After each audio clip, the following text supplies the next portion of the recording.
Ngayon, tignan natin ang mga tagpo sa Biblia na nagpapakita kung paano isinasagawa ng Diyos ang kanyang gawain ng kaligtasan sa pamamagitan ng mga hamak na bagay. Isinagawa ng Diyos ang dakilang gawain sa dagat na pula sa pamamagitan lang ng isang tungkod ng pastol at hinampas ang bato para lumabas ang tubig upang may mainom ang mga Israelita. Ang ginamit na bagay sa panahong iyon ay hindi isang napakagandang gintong setro ni isang nakasisilaw na tungkod, kundi isang patpat lang. Isinagawa ng Diyos ang kamanghamanghang gawaing ito gamit lang ang isang hamak na bagay. Kaya hindi natin dapat na pagtuunan ng pansin ang ating mga kahinaan, kundi tanungin ang ating mga sarili. Gumagawa ba ako sa ilalim ng patnubay ng Diyos? O gumagawa ba ako ayon sa sarili kong kalooban? Dapat tayong mag-isip sa ganitong paraan. Kung ang isang bagay ay hinawakan ng kamay ng Diyos, maaari itong magpamalas ng dakilang kapangyarihan, kahit na isang hamak na bagay lang ito o walang taglay na kapangyarihan, maaari itong gawing makabuluhan ng Diyos. Hinawi ng Diyos ang dagat na pula at nagpalabas ng tubig mula sa bato sa pamamagitan ng tungkod ng pastol. Ang misyon natin ngayon ay ang ipangaral ang Ebanghelyo sa Samaria at hanggang sa kaduluduluhang bahagi ng lupa. Kung titignan natin ang mga kasalukuyang nangyayari sa mundo, ang panahon ng pagdating ng Diyos ay malapit na. Kaya ang Ebanghelyo ay dapat na maipangaral sa Samaria at hanggang sa kaduluduluhang bahagi ng lupa. Maaring isipin ng ilan na ako ay isang hamak na tao lang, kaya paano kung maipapangaral ang Ebanghelyo sa buong mundo? Sa halip na tignan ang ating mga sarili, kanino tayo dapat na tumingin? Dapat tayong tumingin sa Diyos at unawain na hinahawakan tayo ng mga kamay niya. Kaya kahit na tungkod lang iyon ng pastol, nagawa nitong hawiin ang dagat na pula. Hindi ba't nagpalabas din ito ng tubig mula sa bato upang pawiin ang uhaw ng 600,000 katao? Kaya ngayon, sa sermon na may titulong, ang dakilang gawain ng Diyos na isinasagawa sa pamamagitan ng mga hamak na bagay, pag-aralan natin ang salita ng Diyos. Tignan natin ang Revelation chapter 4. Tignan natin ang Revelation chapter 4, verse 11. Karapat-dapat ka, O Panginoon at Diyos namin, na tumanggap ng kaluwalhatian at karangalan at kapangyarihan, sapagkat nilikha mo ang lahat ng mga bagay, at dahil sa iyong kalooban ay nabuhay sila at nalikha. Ang lahat ng bagay na nilikha ng Diyos ay may layunin. Maging ang pagkakaroon ng isang bagay sa isang partikular na lugar, sa isang tiyak na oras, ay kalooban din ng Diyos. Hindi ba't kaagad nating naiintindihan ang mga salitang ibinibigay sa atin ng makalangit na ina? Ang lahat ng bagay na ito ay nangyayari ayon sa kalooban ng Diyos. Kaya kahit na mukhang maliit ang mga kakayahan at ang mga nagagawa natin, dapat nating ipagmalaki na ang mga bagay na ito ay naisasagawa sa pamamagitan ng mga kamay ng Diyos. Kung gayon, mahirap bang maabot ng Ebanghelyo ang Samaria at ang kaduluduluhang bahagi ng lupa? Ito ay walang kahirap-hirap na aabot doon. Ang gawain ng Diyos ay magkakaiba sa laki, sukat, at lalim. Ang bagay na hindi natin kayang gawin ay tiyak na magagawa ng Diyos, hindi ba? Pag nauunawaan natin na isinasagawa natin ang gawaing ito ngayon habang hinahawakan tayo ng mga kamay ng Diyos, ang Ebanghelyo sa araw na ito ay magiging masaya. Ang Ebanghelyo bukas ay hindi magiging mahirap at lagi natin itong maisasagawa ng may galak. tingnan natin ang ilang salita tungkol sa kalooban at plano ng Diyos para sa kaligtasan. Lumipat tayo sa 1 Corinthians chapter 1, verse 26. Chapter 1, verse 26. Sapagkat tignan ninyo ang inyong pagkatawag, mga kapatid. Kakaunti sa inyo ang matatalino ayon sa pamantayan ng tao. Hindi marami ang makapangyarihan.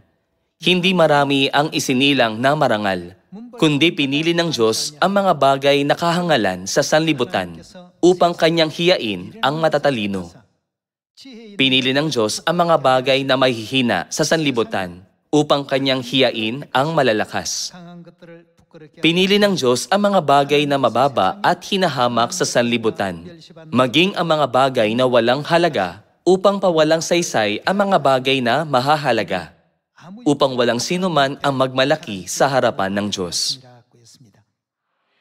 Kahit kung titignan natin ang mga apostol ng sinaunang simbahan na nagpalaganap ng mga dakilang katuruan ni Jesus, sina Pedro, Juan at Santiago ay mga mangingisda, at si Mateo ay isang maniningil ng buwis.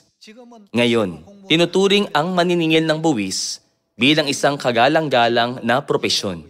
Gayunman, noong panahong iyon, hinahamak ang mga maniningil ng buwis dahil kinukuha nila ang buwis mula sa sarili nilang mga kababayan at ibinibigay ang mga ito sa Roma. Ang mga taong ito ang nagpalaganap ng Ebanghelyo ni Kristo sa Samaria at hanggang sa kaduluduluhang bahagi ng lupa. Kaya makikita natin na pinili ng Diyos ang mga taong kakaunti ang kakayahan upang pangunahan ang kanyang dakilang gawain. Ngayon, tayo ay nasa gayon ding sitwasyon.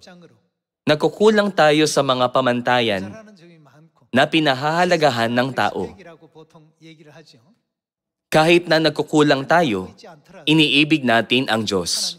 May pananampalataya tayo sa Kanya at may pag-asa tayo para sa langit. Tinatawag ng Diyos ang gayong mga tao at ginagamit sila para maging mga dakilang tao. Tingnan natin ang mga tagpong iyon. Judges chapter 15, verse 14. Nang siya'y dumating sa Lehi, ang mga Filisteo ay nagsisigawan samantalang kanilang sinasalubong siya. Ang Espiritu ng Panginoon ay makapangyarihang lumukob sa kanya, at ang mga lubid na nasa kanyang mga bisig ay naging parang lino na natupok sa apoy, at ang kanyang mga tali ay nalaglag sa kanyang mga kamay.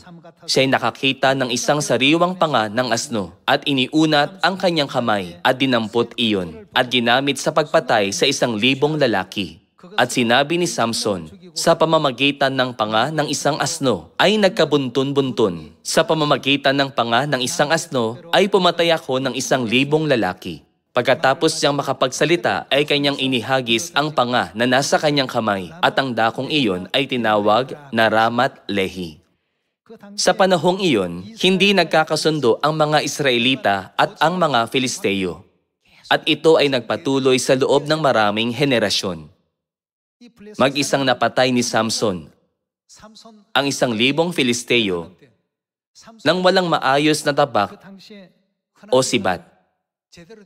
Tinalo niya ang 1,000 katao gamit ang panga ng isang patay na asno. Si Samson ay nagtataglay ng pambihirang lakas na bigay ng Diyos. Ang kagamitang ginamit niya ay hindi ang mga kilalang espada sa mundo. Isang hamak na gamit lang ang ginamit niya upang lipulin ang 1,000 Filisteo. Kung ito ang kayang gawin ni Samson, gaano pa kaya ang magagawa ng bayan ng Diyos pag hinahawakan sila sa kamay ng Diyos? Hindi ba't ang kapangyarihan ng Diyos ang nagpasuko sa Faraon sa pamamagitan ni Moises na hindi mahusay sa pagsasalita? Sinabi ni Moises na siya ay makupad sa pananalita, kaya hindi niya kayang makiusap sa hari. Paano ko maisasagawa ang ganitong kadakilang gawain? Gayunman, sa huli, hindi ba't pinalaya ng Diyos ang mga Israelita mula sa Ehipto sa pamamagitan ni Moises? At inakay sila tungo sa Kanaan na dinadaluyan ng gatas at pulot? Kung titingnan natin ang nangyari sa nakaraan, makikita natin na marami silang pagkukulang. Gayunman, nang sila ay hinawakan ng kamay ng Diyos, ang Diyos ay ginawa silang mga dakilang tao. Sa panahong iyon, ang Ehipto ay isang makapangyarihang bansa, pero ipinakita ng Diyos ang kanyang kapangyarihan na kahit ang makapangyarihang hari na iyon ay napilitang sumuko. Ang mga Filisteo ay hindi mahihinang tao. Gayunman, ang panga ng isang asno ay naging sapat na para matalo ang 1,000 Filisteo. Walang ibang mga kagamitan na ginamit. Tignan natin ang 1 Samuel chapter 17, verse 31. Tignan natin ang verse 31. Nang marinig ang mga salitang binigkas ni David, ito ay kanilang inulit sa harap ni Saul, at siya'y ipinasundo niya. Sinabi ni David kay Saul, "Huwag manghina ang puso ng sinuman dahil sa kanya. Ang iyong lingkod ay hahayo at lalabanan ang Filisteyong ito." Sinabi ni Saul kay David, "Hindi mo kayang labanan ang Filisteyong ito, sapagkat ikaw ay kabataan pa." At siya'y isang lalaking mandirigma mula pa sa kanyang pagkabata. Ngunit sinabi ni David kay Saul, "Ang iyong lingkod ay nag-aalaga ng mga tupa para sa kanyang ama.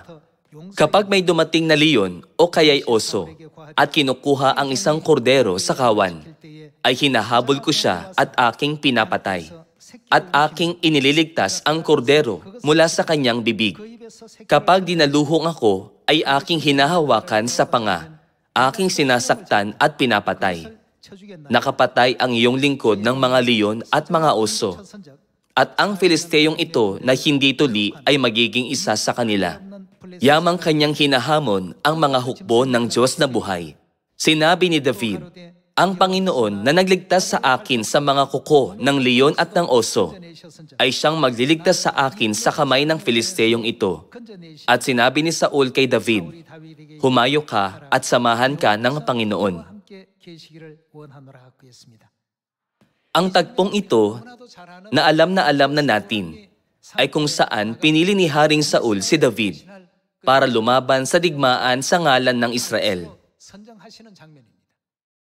Ang lahat ng mandirigma ay nagtago, nanginginig nang makita si Goliath, at walang sino man ang nangahas na lumaban.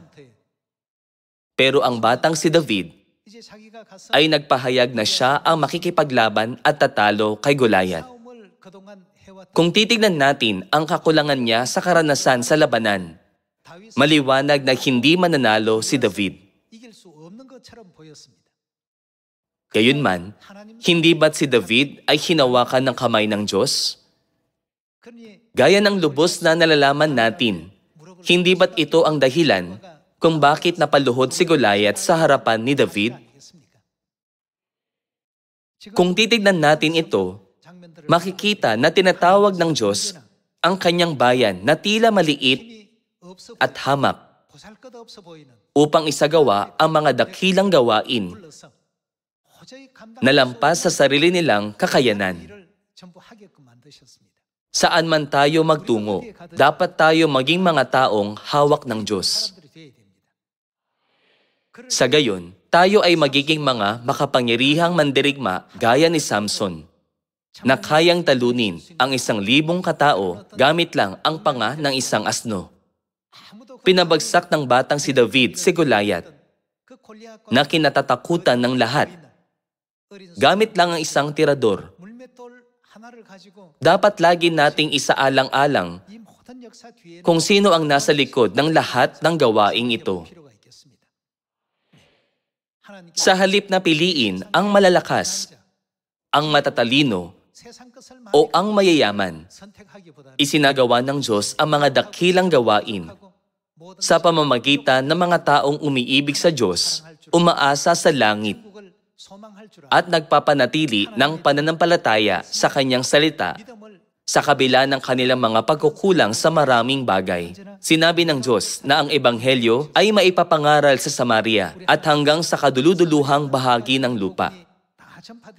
Ang gawaing ito ay hindi ipinagkatiwala sa kung sinong maimpluwensyang tao, kundi sa mga banal ng sinaunang simbahan. Kung titignan natin ang mga miyembro ng sinaunang simbahan nang umakyat si Jesus sa langit mula sa bundok ng mga olibo, ang mga ito ay bata pa noon, may hina at nagkukulang. Wala ring gaanong mga miyembro noon na may kapangyarihan sa lipunan. Gayunman, binigyan niya sila ng isang misyon. Binigyan niya sila ng pagkakataon na ipangaral ang Ebanghelyo.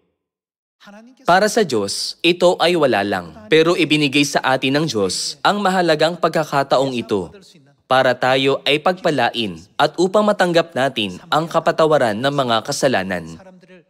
Humayo sa Samaria at hanggang sa kaduluduluhang bahagi ng lupa at iligtas sila. Hindi ba't ang pagliligtas sa mga namamatay na kaluluwa ang pinakadakilang mabuting gawa? Hindi lang ang mga taong napakahusay sa pangangaral, gaya ni Apostol Pablo, ang tinawag ng Diyos sa gawaing ito. Ang punto ay, sino ang hinahawakan ng kamay ng Diyos? Nais kong hawakan ako ng Diyos. Nais ko ring hawakan ako ng Diyos. Gayon din ang ating mga miyembro sa ibang mga bansa. Ang lahat ng tao ay dapat na mahawakan ng kamay ng Diyos. Sa gayon, ang kakaunti nating kakayahan ay dadami ng 100 beses at mangyayari ang mga gawain na hindi natin aakalaing mangyayari. Sa kabilang banda, ang mga humahayo ng nag-iisip ng dapat kong gawin ang lahat sa pamamagitan ng sarili kong mga kakayahan ay hindi magkakamit ng magagandang resulta kahit na may dakilang kakayahan sila. Ang panga ng isang asno na hawak ng kamay ni Samson ay isang hamak na bagay lang. Gayunman, naisagawa nito ang isang dakilang gawain. Ang tungkod na hawak ng kamay ni Moises ay isang tungkod lang ng pastol. Gayunman, nahawi nito ang dagat na pula. At ang mga kamanghamanghang pangyayari ay naganap sa ilang. Ang kasangkapan mismo ay walang kabuluhan. Ito man ay panga ng isang asno, tungkod ng pastol o isang setro ng hari. Ito ay dahil kayang isagawa ng Diyos ang anumang bagay, anuman ang piliin niya. Sa kadahilanang ito, inuutusan tayo ng Diyos. Ibigin mo ang Panginoon mong Diyos ng buong puso mo at ng buong kaluluwa mo at ng buong pag-iisip mo. Ito ang dakila at unang utos. Siyempre, mahalaga ang ating mga kakayahan. Pero maalab kong hinihiling sa inyo na panghawakan ng mas malalim ang inyong pag-ibig sa Diyos at isagawa ang Ebanghelyo kasama ng Diyos. Sa ngayon, may mga digmaan sa pagitan ng Russia at ng Ukraine at sa pagitan ng Iran at ng Israel. Mayroon ding mga bansang nakakaranas ng mga digmaang sibil gaya ng Myanmar, Sudan, Yemen, Ethiopia, ang Demokratikong Republika ng Congo at Somalia. Nagaganap ang mga digmaang sibil ngayon. Sapagkat maglalaban ang bansa sa bansa at ang kaharian laban sa kaharian. Gaya ng itinuro ni Jesus, ang mundo ay nasa ganitong sitwasyon. Magkakaroon ng tagutom at mga lindol sa iba't ibang dako. Ang presyo ng bigas ay ibang-iba na ngayon kumpara noong bago pa mangyari ang digmaan sa Ukraine. Kaya maraming tao ang nagdurusa mula sa gutom dahil sa kakulangan ng pagkain. May mga tagutom dahil sa tagtuyot, pero dahil din sa epekto ng digmaan.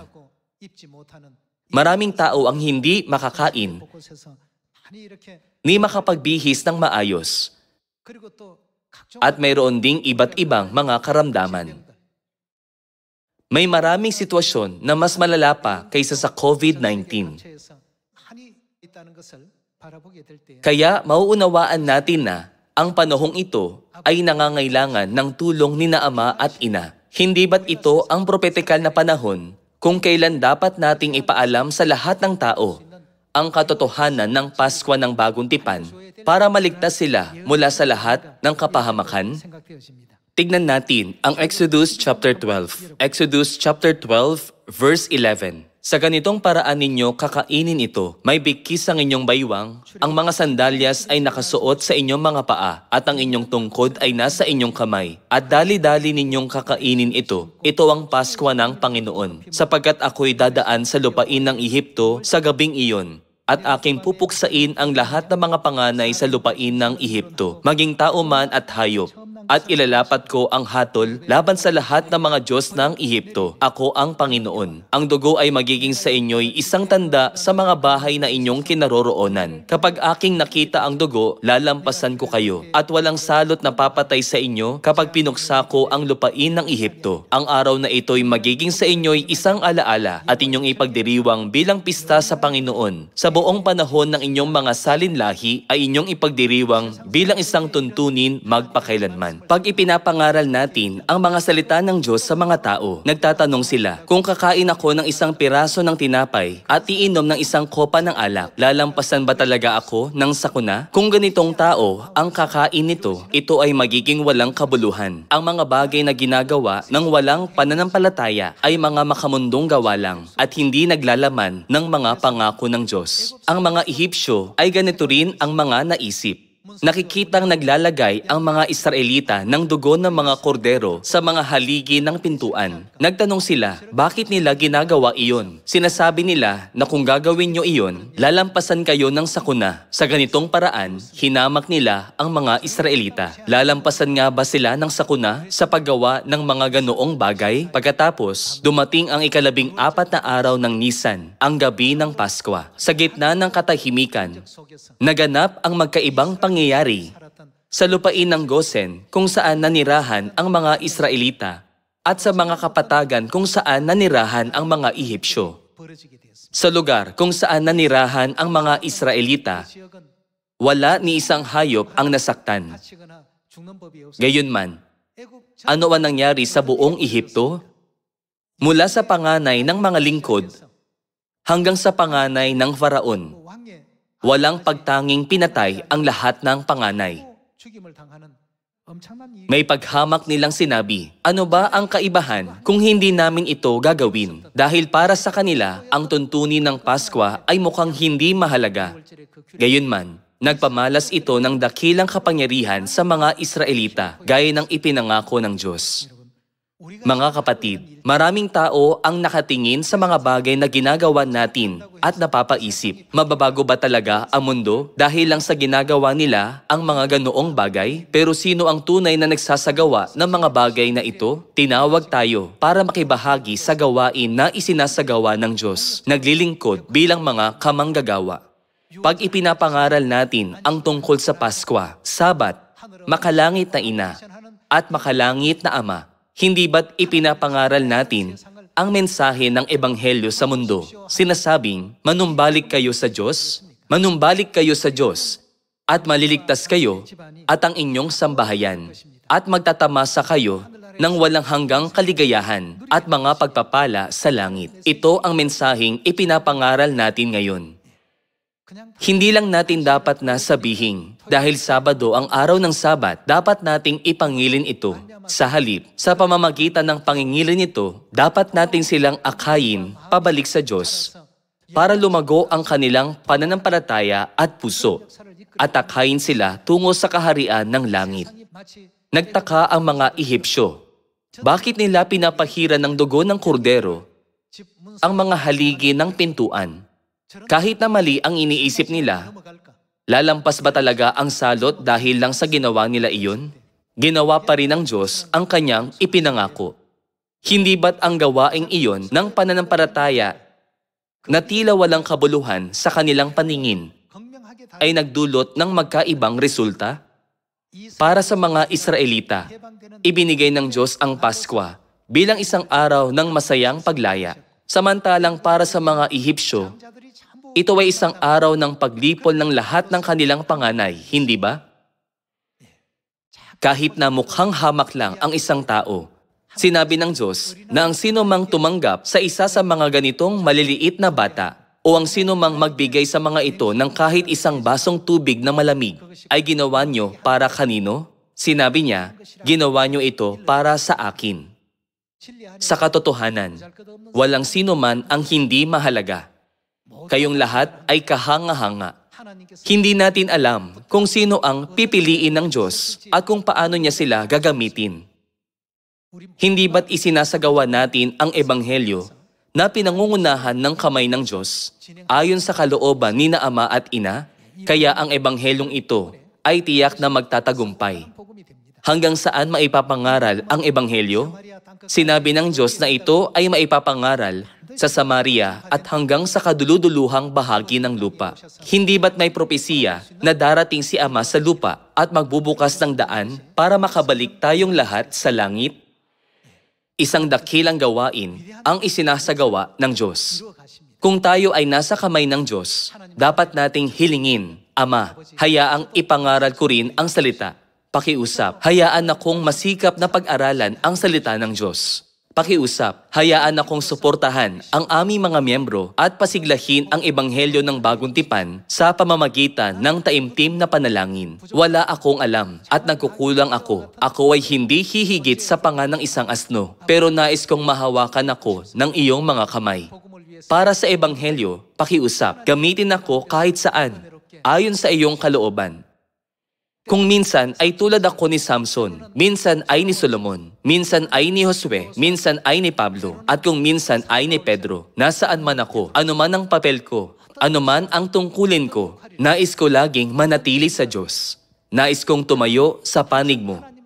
Nang may ganitong pananampalataya, kailangan nating gumawa ayon sa mga iniutos sa atin ni na Ama at Ina. Kung sinabihan tayo na magpahinga, magpahinga tayo. Kung sinabihan tayo na ibigay natin ang lahat ng ating makakaya, masipag tayong gumawa. Kung sasabihan tayo na iunat ang ating mga tungkod sa dagat na pula, kailangan lang natin itong gawin. Pag sinabi niyang iunat mo ito, hindi natin dapat sabihin, hindi ko kaya dahil naninigas ang balikat ko. Kung masakit ang inyong kanang kamay, maaari niyong iunat ang kaliwa niyong kamay. Sa tuwing inuutusan tayo ng Diyos na gawin ang isang bagay, alalahanin ito. Ginawa ni Noe ang ayon sa lahat ng iniutos sa kanya ng Diyos. Umaasa ako na sa paggawa nito, tiyak na makakabalik tayo sa kaharian ng langit. Ngayon, napag-aralan natin ang mga salitang ang dakilang gawain ng Diyos na isinasagawa sa pamamagitan ng mga hamak na bagay sa mga pupunta sa ibang mga bansa upang ipangaral ang ebanghelyo. Naway samahan kayo ng Diyos sa inyong paglalakbay at makaani kayo ng mapagbiyayang resulta. Sa mga mananatili sa Korea, naway makaani rin kayo ng magagandang resulta. Dito, nais kong tapusin ang sermon. Maraming salamat.